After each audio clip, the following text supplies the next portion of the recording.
Picture this. You're in a Viking kitchen. Someone hands you meat that smells like ammonia mixed with death. It's been rotting underground for months. They smile and say, "Eat up." This keeps you alive through winter. Welcome to Viking cuisine, where survival meant eating things that would make modern food critics run screaming. Today I'm revealing 5 extreme Viking foods so insane, one is literally poisonous if you don't prepare it correctly. These foods kept an entire civilization thriving in conditions that would kill most of us within weeks. We're talking about a culture that looked at the most dangerous, disgusting, and downright revolting ingredients and said, "Challenge accepted." The first food will shock you to your core. The Vikings intentionally ate one of the most toxic fish in the entire ocean. And if they messed up the preparation, it would literally kill them. I'm talking about hakal, fermented Greenland shark. This isn't just any fish. The Greenland shark is massive, sometimes weighing over 1,000 pounds, and its flesh is packed with neurotoxins that would put you in a coma. Here's where it gets absolutely insane. Fresh Greenland shark meat contains so much urea and trimethylamine oxide that eating it raw would send you straight to the grave.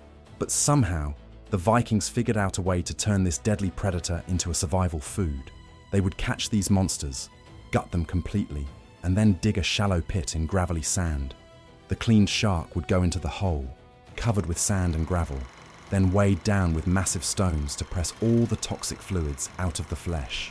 For the next 6 to 12 weeks, that shark would ferment underground. The smell, ammonia so strong it burns your eyes from 50 feet away. The urea breaks down, creating that ammonia, and that's exactly what neutralizes the deadly toxins. After months of this underground fermentation, they dig up the shark and hang strips of it to dry for several more months. The end result is hakal, a food so extreme that even today, tourists in Iceland literally vomit trying to eat it. Celebrity chef Anthony Bourdain called it the single worst thing he'd ever tasted, describing it as chewing a urine-infested mattress. But here's the thing. This revolting, ammonia-soaked meat kept Viking families alive through brutal winters when nothing else was available. They turned one of the ocean's deadliest predators into their salvation. The second food will make your stomach turn.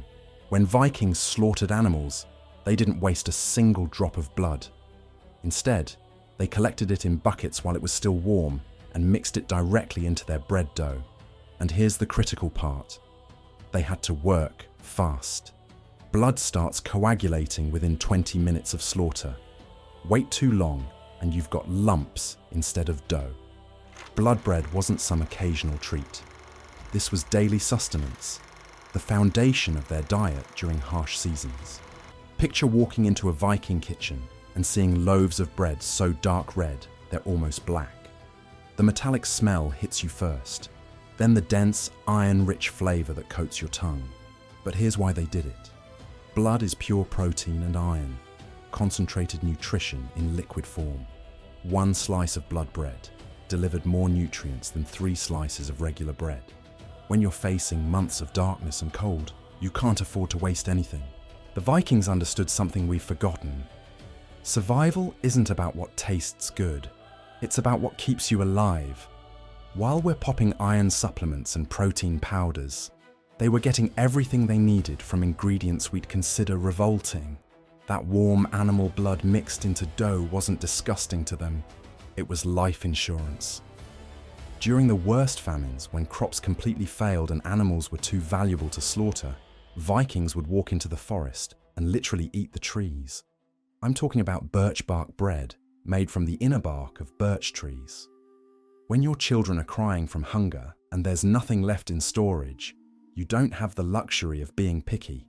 They'd strip the outer bark away with their knives, revealing the soft, white inner layer underneath. This inner bark would be scraped off carefully, then ground into powder using stones. Mixed with whatever grain they had left, it created a dense, bitter bread that tasted like the forest floor, but it worked. Families survived entire winters on bark bread when nothing else was available. The trees literally saved their lives. That inner bark was packed with calories and fiber. Modern survival experts still teach this technique today. While we're stressing about organic flour and gluten-free options, Vikings were grinding tree bark and feeding their families. The desperation that led to this discovery became the innovation that saved them. The fourth extreme Viking food will change everything you think about fermentation. They took fish guts, the slimy intestines we throw in the garbage, and turned them into their most prized condiment. This concoction was called garum, and it was basically fermented fish intestines mixed with salt and left to rot in the sun for weeks. Picture barrels filled with fish heads, guts, and entrails, sitting in the heat until they turned into a brown, chunky liquid. The stench was so overwhelming that even Vikings had to keep the fermenting barrels far from their homes. For the first few days, it's just rot, pure decomposition. But around week 3, something shifts. The enzymes start breaking down the proteins into amino acids. By weeks 6 to 8, you've got liquid umami. After weeks of this controlled rotting process, something incredible happened. The proteins broke down into the most intense flavor enhancer you can imagine. Vikings would pour this fish gut sauce on everything: their bread, their meat, their vegetables. It was their ketchup, their hot sauce, their secret weapon for making even the most boring foods taste incredible. Today, we call this same concept umami, and fancy restaurants charge premium prices for similar fermented sauces. Asian fish sauce, aged cheese, Worcestershire sauce all follow the same basic principle. The Vikings were creating complex, sophisticated flavors from ingredients we'd consider garbage. They understood fermentation chemistry centuries before we had the science to explain why it worked. The fifth extreme Viking food makes fermented shark look tame. At least Hakal is buried underground where you can't smell it. Vikings fermented herring in barrels outside their homes for months. And unlike Hakal, this stuff is eaten while it's still actively fermenting. Here's the process. Fresh Baltic herring caught in spring gets gutted, salted lightly, just enough to slow bacteria, not stop it, then packed into wooden barrels. The fermentation begins immediately. For the next 6 months, the fish continues to rot in a controlled way, producing gases that make the barrels bulge like they're about to explode. When Vikings finally opened these barrels, the smell was so overpowering that even they had to do it outdoors. The herring inside had transformed into something barely recognizable, soft, pungent, and so acidic it could dissolve metal forks. But the flavor, complex, salty, umami-rich. They'd eat it with flatbread and onions, and that meal could sustain a family for days. Today, surströmming is still made in Sweden, and airlines have banned it because the cans are considered pressurized hazards. When opened indoors, it's been known to trigger evacuation protocols. But Vikings, they served this at celebrations. It wasn't survival food, it was a delicacy. So there you have it. 5 extreme Viking foods that sound absolutely insane by today's standards. Fermented shark that could kill you if prepared wrong. Bread made from animal blood that had to be mixed within 20 minutes of slaughter. Tree bark ground into survival flour. Fish guts turned into liquid gold. And herring so fermented it's banned on airplanes.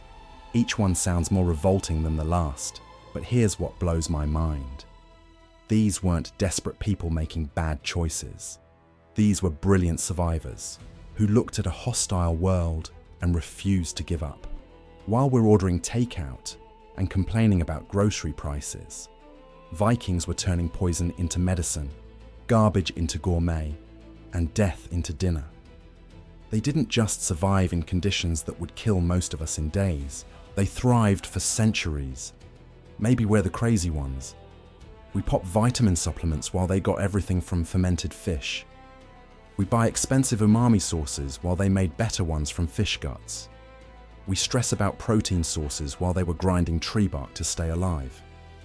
Every single one of these extreme foods served a purpose, solved a problem, and kept families alive when nothing else could. The Vikings understood something we've forgotten in our modern world. Survival isn't about comfort, it's about adaptation. It's about looking at the impossible and finding a way. These extreme foods weren't just meals. They were acts of defiance against a world trying to kill them. Be honest, which of these 5 could you actually stomach? Fermented shark buried for months? Blood bread that had to be mixed while still warm? Tree bark ground into flour? Fish guts turned into sauce? Or herring so fermented it's banned on airplanes? Let me know in the comments below which one you'd try and which one would make you tap out immediately. And if this opened your eyes to just how tough our ancestors really were, smash that like button and subscribe for more incredible stories from history that will completely change how you see the world.